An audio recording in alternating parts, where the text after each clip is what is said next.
It's all yours. Okay, thank you, Sarah. Thanks so much. All right, everyone, we have some fantastic questions, and I suspect that there's a range of understanding. So I'm going to start pretty basic and then try and broaden out if you need clarification of the answers that I'm giving. As Sarah said, go ahead and put it in the chat and I'll try and elaborate if I can, and if I have time. So here we go. The first question, what the heck are mycotoxins? So mycotoxins, we talk about them a lot, right? We talk about mold and mycotoxins as if they're the same thing. They're actually not. Molds are the organisms that grow, and mycotoxins are the metabolites that are produced by the molds. And, probably one of the most famous toxins that's produced by an organism is Botox, right? So botulinum toxin is produced by the bacteria botulinum, and we use that for all sorts of things. So just like that bacteria produces a toxin, molds produce toxins. We call them mycotoxins. And they're made by the molds in a mold war.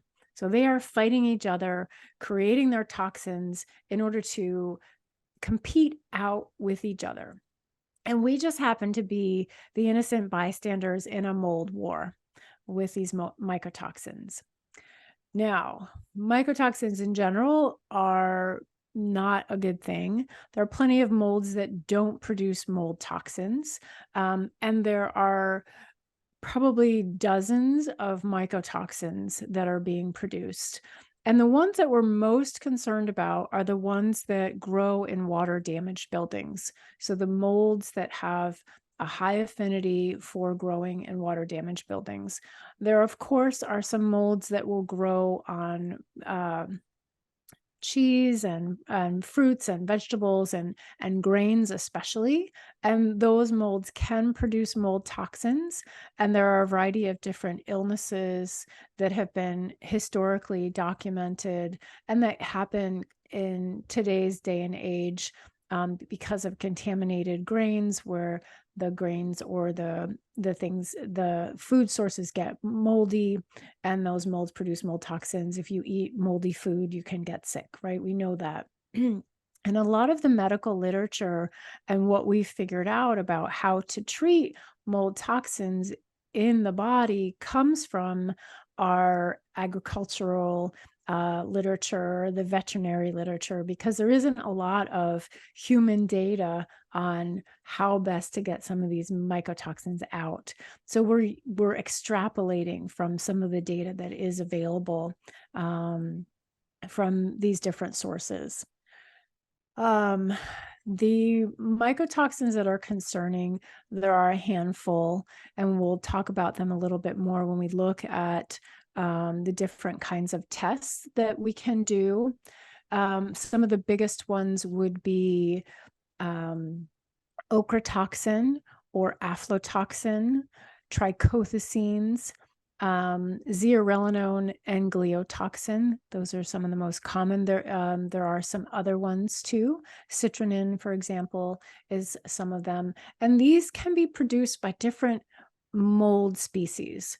So, for example, Aspergillus and Penicillium, I think about those as kissing cousins because they tend to produce similar types of mycotoxins. Citrinin is a mycotoxin that can be produced by these different species also. So I hope that that helps. And then what symptoms can be caused by the different mycotoxins varies as well. And again, we know a lot of information from the veterinary literature. And these mycotoxins can have a variety of different impacts on the body. Some of them are neurotoxins, some of them are endocrine toxins, some of them are can cause fertility issues, for example, and disrupt the endocrine system. They can damage the gut lining. Some of them are carcinogens. And so mycotoxins in general can be really problematic, but the impact that it has on the body may vary from mold species to mycotoxin to the person who gets exposed. So I hope that that helps frame the understanding for you all. In terms of circumstances that make mold exposure and mycotoxin illness a problem, that also varies a great deal too. So many of you may have heard that about 25% of the population has genetic susceptibility to mycotoxin illness.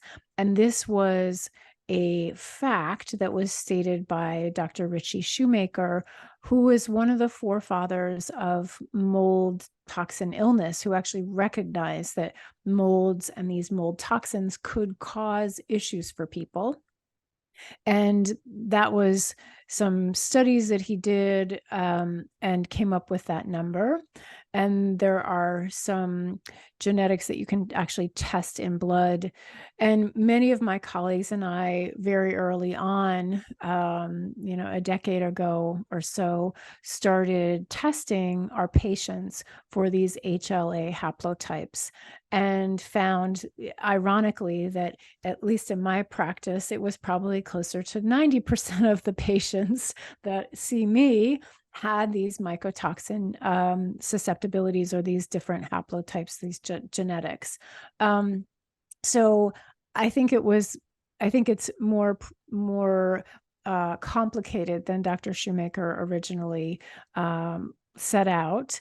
The other thing that I would say too is that what my colleagues and I found over time is that the genetics did not forecast or predict how sick somebody could get. And so it is much more complicated than just our genetics. And we like to say that the genetics load the gun, the environment fires the trigger. And that's really true. So if there is a genetic susceptibility, for example, for a reaction, what are the circumstances that make that reaction worse? And I really think it comes down to a variety of different things, but mostly total load. If the load of the body is overwhelmed by any number of things, it could be emotional stressors, it could be other environmental chemicals, it could be Lyme disease or other kind of chronic illness, dental issues, you name it.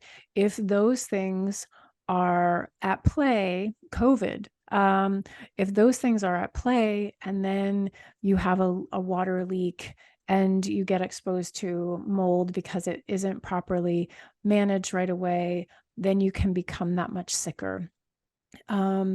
So too, say you're happily living in a slightly moldy house and you have a damp basement and you're doing okay, but then you get COVID and the inflammation from COVID just skyrockets and you're no longer able to tolerate your moldy house like you could before. So it's often the tipping point that pushes people over the edge, or the other things are tipping people over the edge. And then there's a second part to that question, which is mold exposure worse in the winter when you have your heater on? And I think that that's an important thing to pay attention to, whether it's your heating or your cooling, so your HVAC system in general. If there is some contamination in the home, and you find that when you turn either your AC unit on or you turn your heating on and you feel worse, chances are it's mobilizing those spores, those toxins, and can be contributing to the load in the home so that you feel worse. Um, I want to take a step back, though, and talk a little bit about mold in the home and what's happening. Um, so, for example, we talk about mold, and now we've talked about mycotoxins, but I really want to frame it even more simplistic than that. So, for example, um, it's not just about the mold. Mold needs a couple things in order to grow. It needs moisture and it needs some sort of fuel like wood or paper. And for the most part, we build with sheetrock and wood, especially out here in California. But for the most part, that's what we build with in America. And those are sources of food for the mold. And then on top of that, you've got your molds and your mycotoxins, but this really is a toxic soup.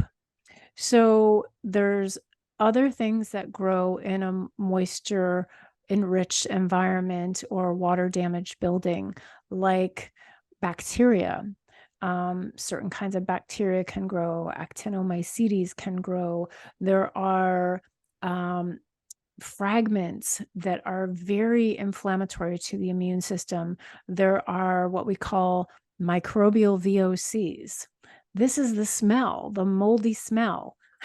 So when you walk into, your grandmother's basement and you smell that musty smell, there's mold there because those molds are producing microbial VOCs that you can sense.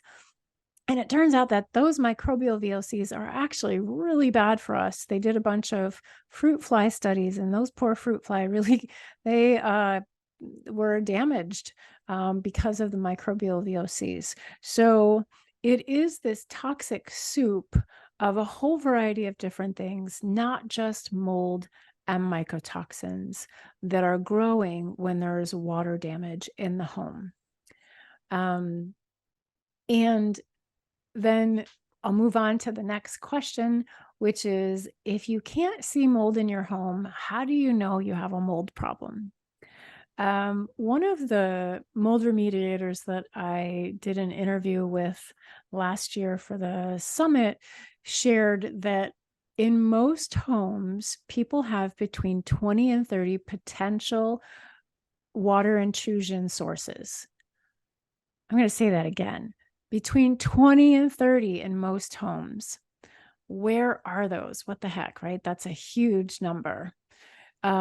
Think about all the places where there is piping.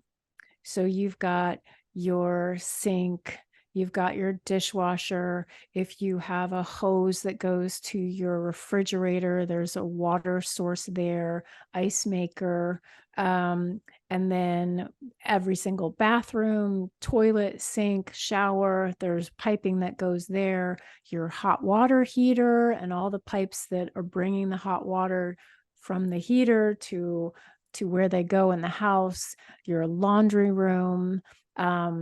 So there's a ton of places just when you think about the plumbing structure of the house.